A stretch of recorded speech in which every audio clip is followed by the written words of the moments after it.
시청자 여러분 안녕하십니까? 1월 16일 JTBC 아침 N을 시작합니다. 먼저 오늘 아침 주요 뉴스입니다. 윤석열 전 대통령의 체포방해 혐의에 대한 1심 판결이 오늘 나옵니다. 윤 전 대통령에게 내려지는 첫 사법 판단입니다. 특검은 5가지 혐의에 징역 10년을 구형했습니다. 이번 판결은 오후 2시 전 국민에게 실시간 중계됩니다. 민주당이 낸 2차 종합특검법이 본회의에 상정됐습니다. 국민의힘과 개혁신당은 선거용 내란몰이라면서 24시간 필리버스터에 들어갔고 장동혁 국민의힘 대표는 단식에 돌입했습니다. 민주당은 필리버스터가 강제 종료되는 오늘 오후 4시를 전후로 특검법을 표결에 붙일 예정입니다. 강선우 의원에게 공천 헌금 1억 원을 건넨 의혹을 받고 있는 김경 서울시 의원이 경찰에 출석해 2차 조사를 받았습니다. 김 시 의원은 성실히 있는 그대로 다 말씀드렸다고 밝혔습니다. 경찰은 강 의원에게 오는 20일 출석을 통보했습니다. 오늘은 전국의 낮 최고 기온이 4도에서 16도로 어제보다는 포근하겠습니다. 수도권과 충청, 호남과 영남, 제주를 중심으로는 미세먼지 농도가 나쁨 수준을 보이겠습니다. 오늘 법원이 윤석열 전 대통령의 혐의에 대해 처음으로 사법적 판단을 내립니다. 체포방해 혐의 등 5가지에 대한 1심 판결, 오후 2시부터 생중계될 예정입니다. 특검은 징역 10년을 구형한 상태입니다. 심가은 기자입니다. 12.3 내란 사태 이후 윤석열 전 대통령에 대한 공수처의 체포영장 집행에 인간띠를 이루고 막아섰던 경호처. 특검은 윤 전 대통령이 직접 총을 보여줘라라고 지시하면서 체포방해를 했다고 보고 지난해 7월 재판에 넘겼습니다. 이 사건에 대한 법원의 첫 판단이 나옵니다. 가장 무거운 체포방해 혐의 외에도 비상계엄 선포 전 국무위원 심의권을 침해한 것, 사후에 계엄 선포문을 만들고 부서한 것 등 크게 5가지 혐의에 대한 1심 판결입니다. 특검은 징역 10년을 내려달라고 요청했습니다. 대통령 경호처 소속 공무원들을 사병화하여 재판의 집행인 법관이 발부한 영장의 집행을 물리력을 동원해 조직적으로 저지하도록 한 것으로 전례 없는 공무집행 형태라는 점이 고려되어야 합니다. 반성하기는커녕 처벌을 피하는 데 급급하다는 지적도 했습니다. 교묘한 법기술을 내세워 사건의 본질을 흐리고 형사처벌을 면해보려는 시도만 하고 있습니다. 윤 전 대통령 측은 재판 내내 모든 혐의를 부인했습니다. 막바지에 이르러서는 선고일을 미뤄달라며 저항했습니다. 이거는 명백한 불이타가 되기 때문에 이거는 좀 재고를 한번 해주시는 것이. 하지만 재판장은 단호했고 다시 변론 종결합니다. 선고기일은 그대로 2026년 1월 16일 오후 2시에 이 법정에서 선고하겠습니다. 오후 2시 백대현 재판부는 선고를 내립니다. 첫 판결을 받아드는 윤 전 대통령의 모습은 전 국민에게 실시간으로 중계됩니다. JTBC 심가은입니다. 오늘 판결에서는 공수처의 수사와 계엄 전 국무회의의 적법성도 따져봅니다. 법원이 유죄를 결정한다면 지금까지 윤 전 대통령의 주장이 모두 타격을 받을 수밖에 없습니다. 이번 판결이 내란 우두머리 혐의 재판의 가늠자가 될 거라고 보는 이유입니다. 이세영 기자입니다. 이번 재판의 핵심 쟁점은 공수처 수사의 적법성입니다. 윤 전 대통령 측은 그동안 공수처의 내란 수사권이 없다며 체포와 구속 기소까지 모두 위법하다고 주장해왔습니다. 체포, 그리고 이후 구속, 그리고 이후에 그에 따른 기소, 이 모든 절차는 위법한 것입니다. 법원이 체포방해를 유죄로 판단할 경우 위법 수사라는 이 주장은 더 이상 유지되기 어렵게 됩니다. 체포를 막은 행위 자체가 범죄로 인정되면 수사가 위법하다는 전제부터 흔들리기 때문입니다.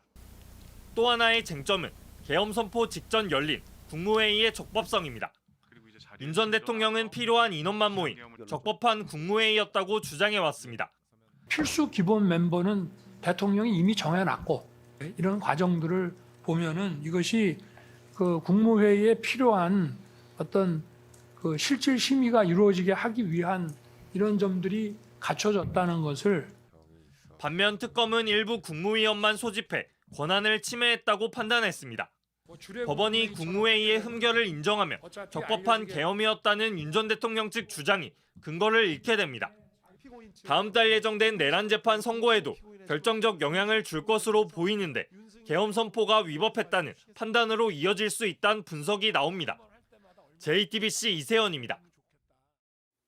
어제 국회 본회의에서는 민주당이 낸 2차 종합특검법이 상정됐습니다.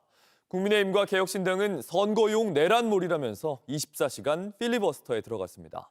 민주당은 오늘 오후 4시쯤 토론이 끝나는 대로 표결에 들어갈 걸로 보입니다. 정인아 기자입니다. 사형이 구형되는 그 순간 그의 태도를 봤을 때 반성과 성찰의 기미는 보이지 않습니다. 왜 그럴까? 내란에 대한 옹호 세력이 아직도 있고 민주당은 내란의 티끌까지 청산하기 위해 2차 종합특검을 출범시켜야 한다고 목소리를 높였습니다. 완전히 잔세를 청산하지 않으면 이후에 제2의 제3의 윤석열이 나타나서 또 우리 나라, 우리 국가를, 우리 국민들을 얼마나 고통 줄지 뻔한 거 아닙니까? 국민의힘은 선거용 내란몰이라고 반대하며 필요한 건 통일교 정치자금 수수 의혹과 민주당 공천헌금 의혹 특검이라고 주장하는 상황.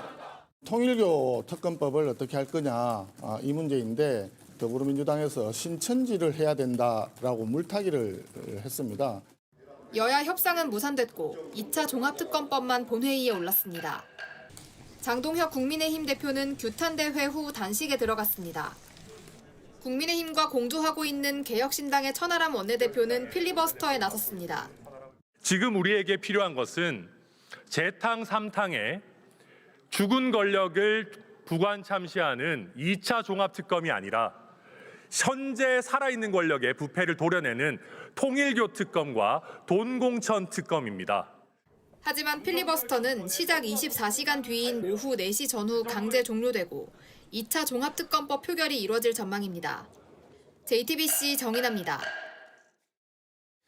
특검법에 항의하며 장동혁 국민의힘 대표는 단식에 돌입했습니다. 하지만 한동훈 전 대표 제명 문제를 돌파할 방법으로 이 단식을 선택한 것 아니냐 이런 해석도 나옵니다.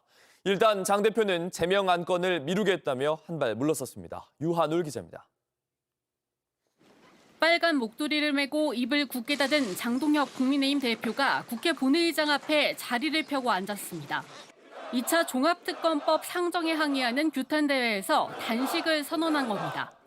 민주당의 무도함이 저의 단식을 통해서 국민들께 더 강력하게 목소리가 전달되기를 바라겠습니다.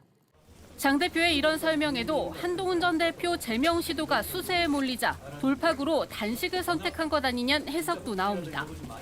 윤리위의 기습 발표 이후 전방위적 압박을 받아온 장 대표, 초재선 소장파 의원들의 항의성 방문을 받았습니다.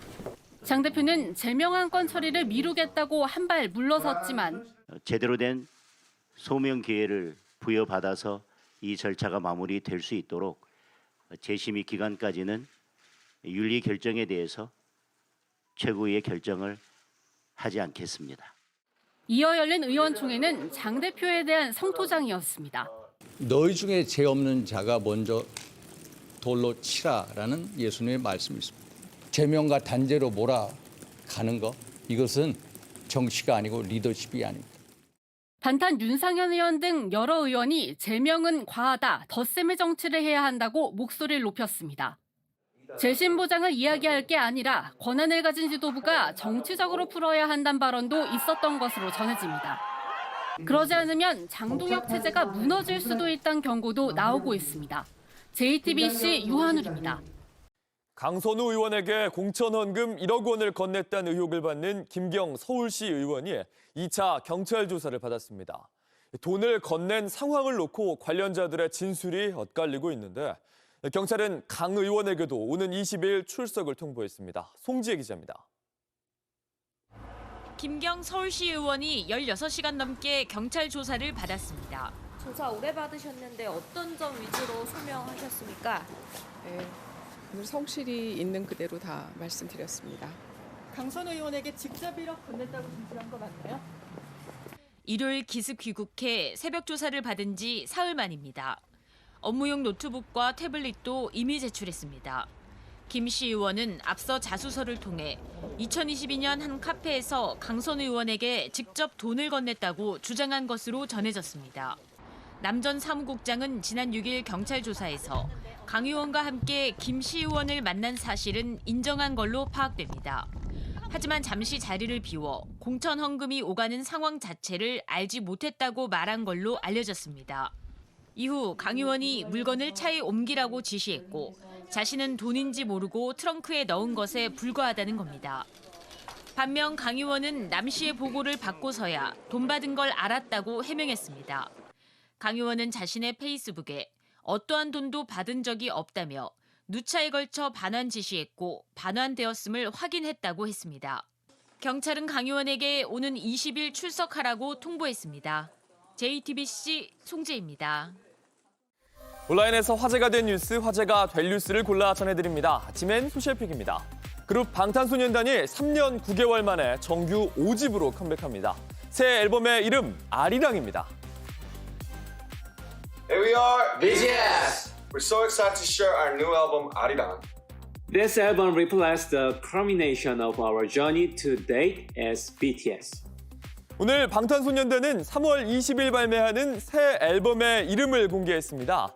특히 완전체 컴백을 기다려온 아미분들께 꼭 전하고 싶은 진솔한 이야기를 14개 트랙에 담았다면서 팬에게 보내는 앨범이 될 걸 예고했고 각종 음원 사이트 2달 남짓 남은 앨범의 카운트다운을 시작했습니다. 새 앨범의 이름과 함께 9년 전 방탄소년단이 프랑스에서 선보였던 이 민요 아리랑을 재해석한 무대가 다시 주목을 받기도 했습니다. 복귀 소식은 전 세계를 뜨겁게 달구는 중입니다. 멕시코의 경제장관 지난 14일 지난해 멤버 진의 공연에 참석했던 영상을 올렸는데요. BTS가 멕시코에 오는 게 확정됐다면서 직접 월드 투어 소식을 알리기도 했습니다. 팬들은 아리랑의 의미가 뭔지, 이번 앨범에 한국은 또 어떤 의미인지 뜻을 찾는 데 열중하고 있습니다. 방탄소년단의 컴백 63일 남았습니다. 홍콩의 쇼핑몰에서 한 남성이 칼을 휘두르다가 붙잡혔습니다. 경찰은 실탄을 쏴서 범인을 제압했습니다. 현지 시간 15일 홍콩의 쿤먼 지역의 쇼핑몰에서 사람들이 쏟아져 나오기 시작합니다. 이렇게 울린 총성, 경찰은 쓰러진 남성을 제압했습니다. 또 다른 CCTV 영상을 확인해 보니 칼을 든 남성이 여성을 붙잡으려고 하자 경찰이 대응하는 장면을 볼 수 있습니다. 이건 소셜미디어에 퍼진 또 다른 영상인데요. 이 남성 식당으로 들어가 칼을 이렇게 들고 나온 뒤에 이렇게 쇼핑몰로 향했습니다. 경찰이 최루탄을 뿌렸지만 소용이 없었고 결국 2발의 실탄을 쐈습니다. 용의자는 사건 발생 1시간 뒤쯤 병원으로 이송됐으나 숨졌습니다. 경찰은 남성의 가방에서 다량의 메스암페타민을 확인하고 범죄가 마약으로 인한 건지 조사하고 있는 걸로 알려졌습니다.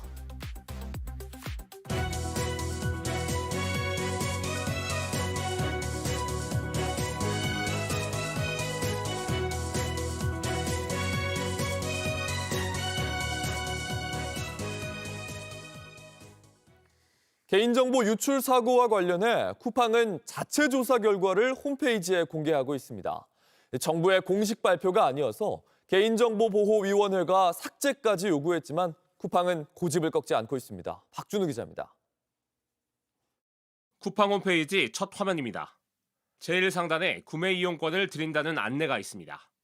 클릭해보면 개인정보 유출 사고에 관한 추가 안내 게시물도 올라와 있습니다.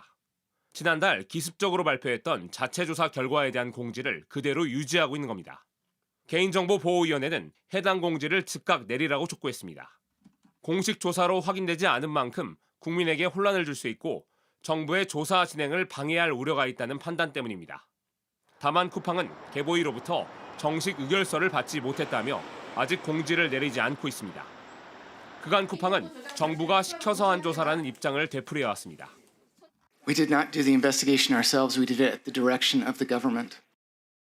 정부는 미국 공화당 의원들을 중심으로 제기된 쿠팡 차별론 진화에도 나섰습니다. 여한구 통상교섭본부장은 미 의회 관계자들을 만나 미국 플랫폼 기업을 규제하려는 시도라는 관련 불만 해소에 집중했습니다. 쿠팡에서의 그 대규모 그런 정보 유출 그리고 그 이후에 어떤 대처에 있어서 미흡한 부분 그 부분이 저희는 이제 문제의 핵심이라고 보고 있고 통상이나 뭐 외교 이슈랑은 철저하게 분리해서 대응하는 게 필요하다. 자체 조사 발표와 구매 이용권 증정 등에도 불구하고 탈팡 행렬은 이어지고 있습니다. 유출 사태 이후 일평균 쿠팡 카드 결제액은 유출 사태 이전보다 7%가량 줄었고 쿠팡 플레이의 OTT 점유율도 22.7% 감소한 것으로 나타났습니다. JTBC 박준우입니다. 미국 시민이 총격으로 숨졌던 미니애폴리스에서 일주일 만에 또 베네수엘라 출신 남성이 단속 요원의 총에 맞았습니다. 시민들의 분노가 점점 거세지는 가운데 정부는 이번에도 정당방위였다고 주장했습니다. 트럼프 대통령은 내란법까지 거론하면서 군대를 투입할 수 있다고 경고했습니다. 로스앤젤레스 홍지은 특파원입니다. 밤거리가 비명과 최루가스로 뒤덮였습니다. 현지 시간 14일 미니애폴리스 북부에서 이민단속 요원이 베네수엘라 출신 남성을 체포하던 중 총격을 가했습니다. 같은 도시에서 이민단속 요원의 총격으로 미국 시민이 숨진 지 불과 일주일 만입니다. 트럼프 행정부는 이번에도 정당 방위를 주장했습니다. Last night what we saw was 3 individuals weaponize shovels and brooms and attack an ICE officer that had to defend himself.